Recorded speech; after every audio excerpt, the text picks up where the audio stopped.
Chapter 2 Paranoia. I drifted back into consciousness again. The aches and pains in my body somewhat lessened. That's rather nice, actually. I plant my new hooves down and stretch my back a little, and to my surprise and pain, there are several violent pops, but the pain is gone in an instant. I wait for a moment, then roll my shoulders. Nothing broken, just popped the joints. I hear hoof beats across the floor, and I turn to face whomever it is. Good. I'm not sure what time it is, so I'm just going to say good morning, I say calmly, before whomever it is speaks. It's probably the good doctor, or guard that she'd mentioned earlier to get information out of me. Good evening, dearie, the doctor said, and I smiled. You're awake a little sooner than expected, but we can take you off the drip now and get you in a bath and change your bandages. It should help you feel a little better as well, she says kindly, and I smile and nod at this. I feel the magic from her come and pull out the needle from my forearm, foreleg? Whichever. I wince a little at the slight surge of pain, and I am gently lifted from the bed and lowered to the ground. Here, bite my tail, dearie, and I'll lead you to the bathing room, she says, and I feel some long hairs brush up against my mouth, and I quickly bite down on it. I hear her walking, and I follow it, trying to match the pace.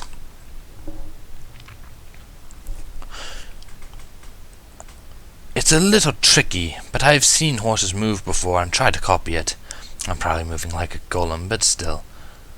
I relax for a moment, and I'm now moving more naturally in a similar pattern to the doctor.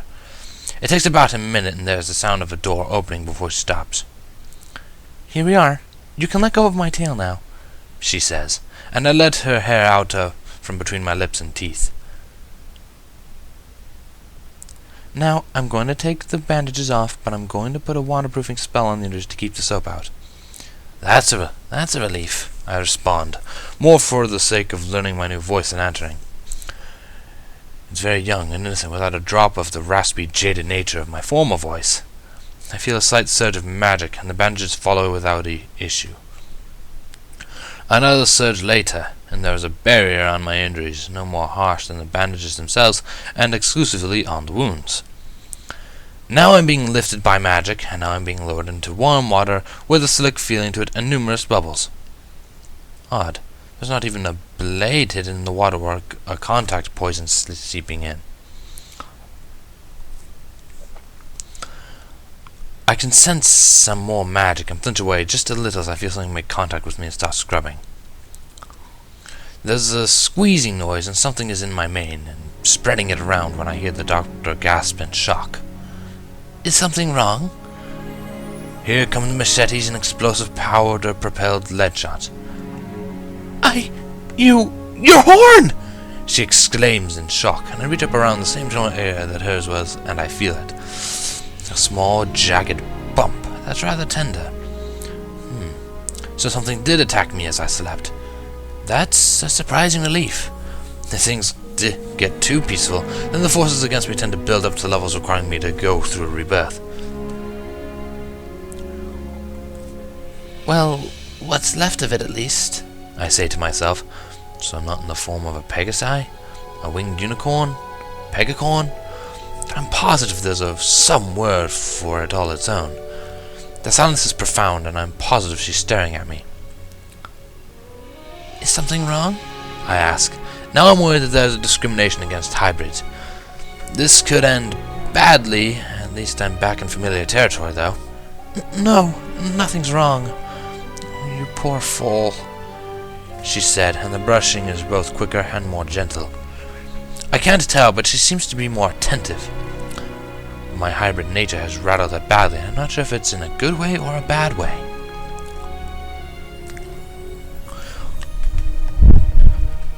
It takes nearly no time at all before I feel myself being lifted out of the tub by hoof instead of magic, and there is then a slight surging of magic, and suddenly there is a trio of towels quickly rubbing the water out of my fur and mane.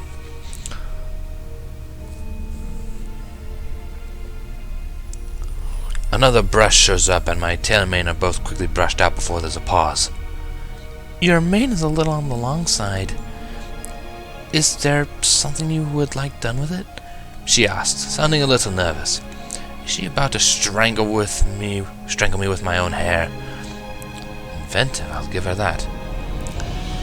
A simple braid would be nice. It's practical, I say, trying to be diplomatic, and I feel my hair being quickly pulled into the right formation, and it keeps the horn stump visible. There is one lock of hair that's too short for the braid, and it crosses in front of the horn and goes halfway down my face before ending. Violet. Bit of a letdown, that. Would you like it done to the tail as well? The doctor asked with a slightly impish tone of voice. I consider for a moment. She seems calm and is a little more playful but attentive.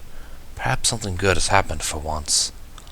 Actually, that would be nice, I say, holding myself still as much as I can, as I feel the slight pulling, and there were 2 more bursts of magic, and something, probably an extra bandage cloth, is now wrapped around the ends of the braids. A few moments later, I feel the rest of the bandages wrap around the injuries, and the spells keeping them closed fades, and the bandages pick up the slack. So, is she trying to lead me into a false sense of security? May as well play along.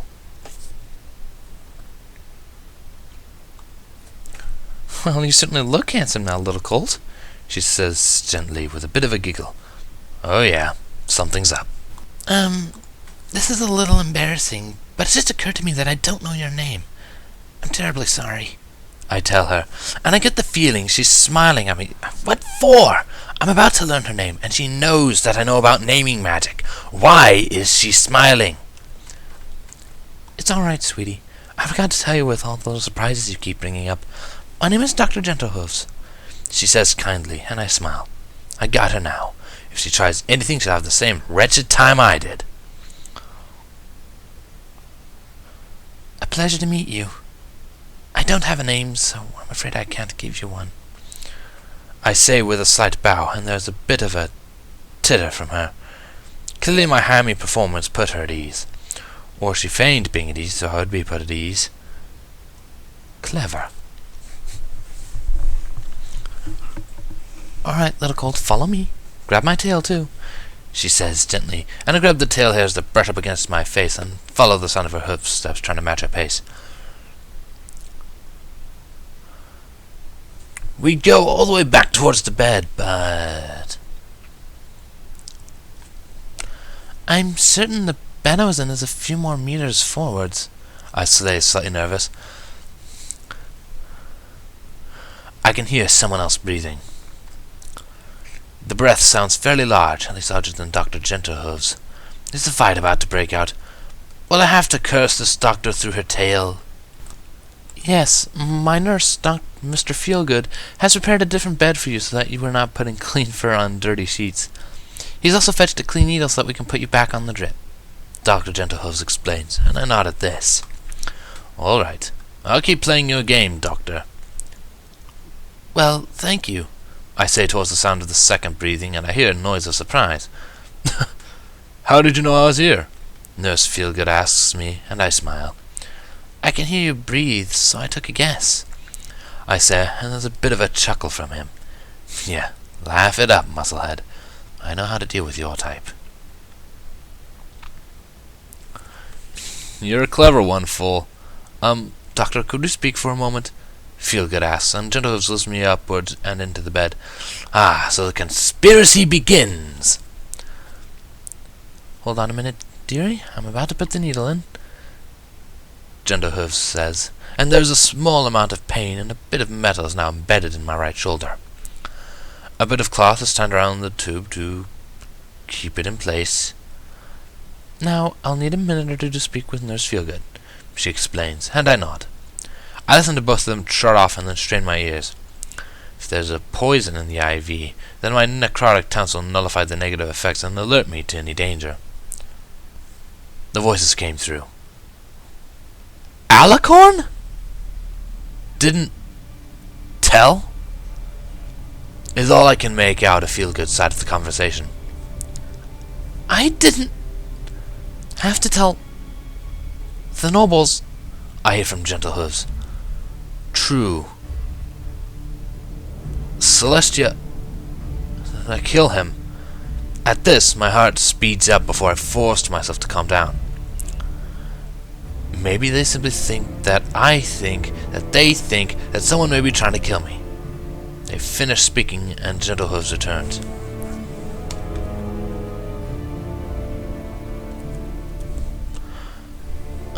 Doctor, I couldn't help but overhear parts of the conversation, and I know I took this out of context, but Nurse Feelgood mentioned my being killed, I think. I say, ready to use as much magic I can in my current state to defend myself if I have to. It would be a pity to kill this mare. She's been very nice. He's just concerned about your injuries and the implication that there have been so many attempts to kill you. Gentle Hooves quickly explains, rapidly sounding panicked at my caution. So she knows I'm on to her? Ha-ha! Sorry. It's just Paranoia has kept me alive for longer than I seem to have any right to have lived. I say, by way of apology, and sigh. So, now that you know I'm an Lilicorn, what's going to happen? I ask, taking a shot in the darkness at the strange word. May as well pump her for information so long as she's going to be playing this game.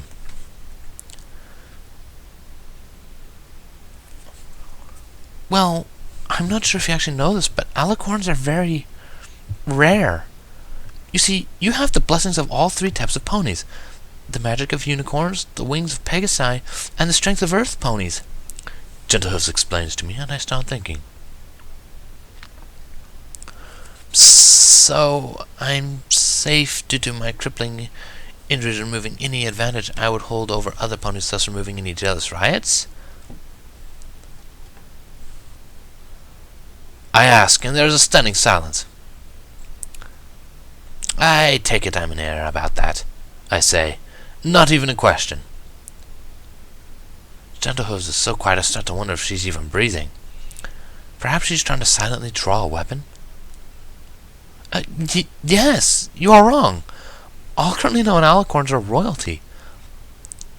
The fact that you're one yourself but have been absolutely brutalized is nothing short of terrifying, she tells me, sounding a little uncomfortable.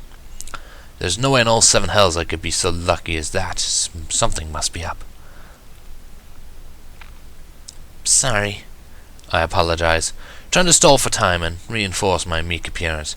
Maintaining a meek appearance when I have no eyes, shredded wings, and a broken horn, and a patchwork collection of scars and all my ribs showing. Could I possibly look more pathetic? Maybe, probably not, though. It's alright. You've had a hard life, so you expect the worst. I'm going to have to report you to the princesses. They'll want to know about you, she tells me, and I nod shortly. This will either end badly or horribly. Or is that well or badly? Or this will end very well or something. I have no idea what to think about this. She seems sincere, which is incredibly confusing. What's most likely to happen? I ask, a little calmer now that I realize just how adverse this woman mare is towards death. As such, she's unlikely to rat out a child to something that may kill them. I think I'm safe, but this could all be an act as she summons greater forces to deal with me. Perhaps she's detected my necrotic powers.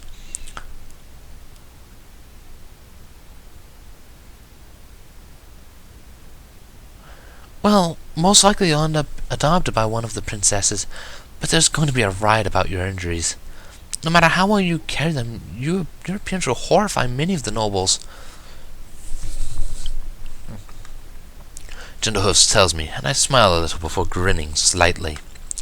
Let's see if I can crack that veneer of hers. So, I'm so darn ugly that I outright horrify ponies. Good to know, I say in a joking tone, with an actual smile crossing my face. Please take the bait. No, it's not like that. It's sympathy, little dear. We imagine what it must have been like for those injuries to happen. She then hugs me, and I let myself melt into it. She didn't take the bait. You're such a sweet little foal. The princesses will love you, she says, then gives me a kiss just below the broken horn. She may be baiting me. Anyways, when we get enough nutrition into your body before we start using regeneration spells on you, as long as nothing bad happens, you'll be in full health again before the month is out, she explains excitedly, and my eyebrows shoot up and I face her looking incredulous. No. Just no. Really? I might be able to see again? I ask, shocked. There is no way in any capacity that a stranger gets this kind of treatment, much less myself. Just no way. But something like that has to be expensive, and I don't have any coin. Oh, dearie, medical care is on the state. It's part of the taxes, Gentle Hooves tells me, and I nod with a gentle smile. Cute lie.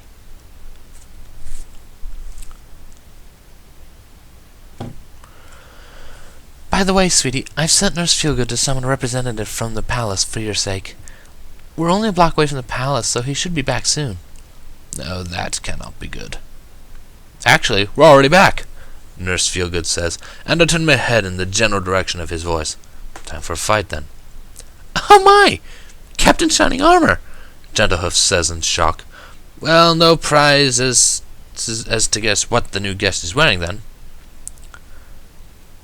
Good evening, sir, I say cordially, and there's a pause. What? Just because I'm an unholy sin against all things doesn't mean I'm rude. Good evening, fool. I must admit you're taking your current state amazingly well, a new voice says, and I assume it's Captain Shining Armor. He sounds heroic. I hate him already. Well, if crying, screaming, complaining, throwing a fit, or soiling myself will help my situation, be sure to tell me and I will do it, I say with all honesty and a wry grin. There's a snort of laughter and then a slight clinking to match hoofbeats. He's clearly in mundane armor of some kind and walking towards me. That's never a good sign, because if they know of me and are not bringing magic arms and armor, then they bring the best of the best. Still, now that I've confirmed that you're an Lilicorn, we're going to be moving you into the palace's medical wing for intensive treatment. We'll have you in full health again before the end of the month, he says calmly, and I feel my jaw drop. This has to end. Now. Why? I just have to ask. I'm not used to this. It's just not normal. Why hasn't something been thrown at me? Why am I in a comfortable bed? Why isn't the IV poisoned? Why is nothing coming at me with a knife? Why am I safe? I mean, why hasn't something tried to kill me yet? I've been here for several hours at the very least. Why hasn't there been any attempt on my life? I demand, and there is a silence, but I can't stop. Why isn't there poison in the IV? Why hasn't there been an attempt to drown me in the bath? Why are none of you carrying a knife? Why isn't there an unholy beast trying to sneak up on me? This isn't normal!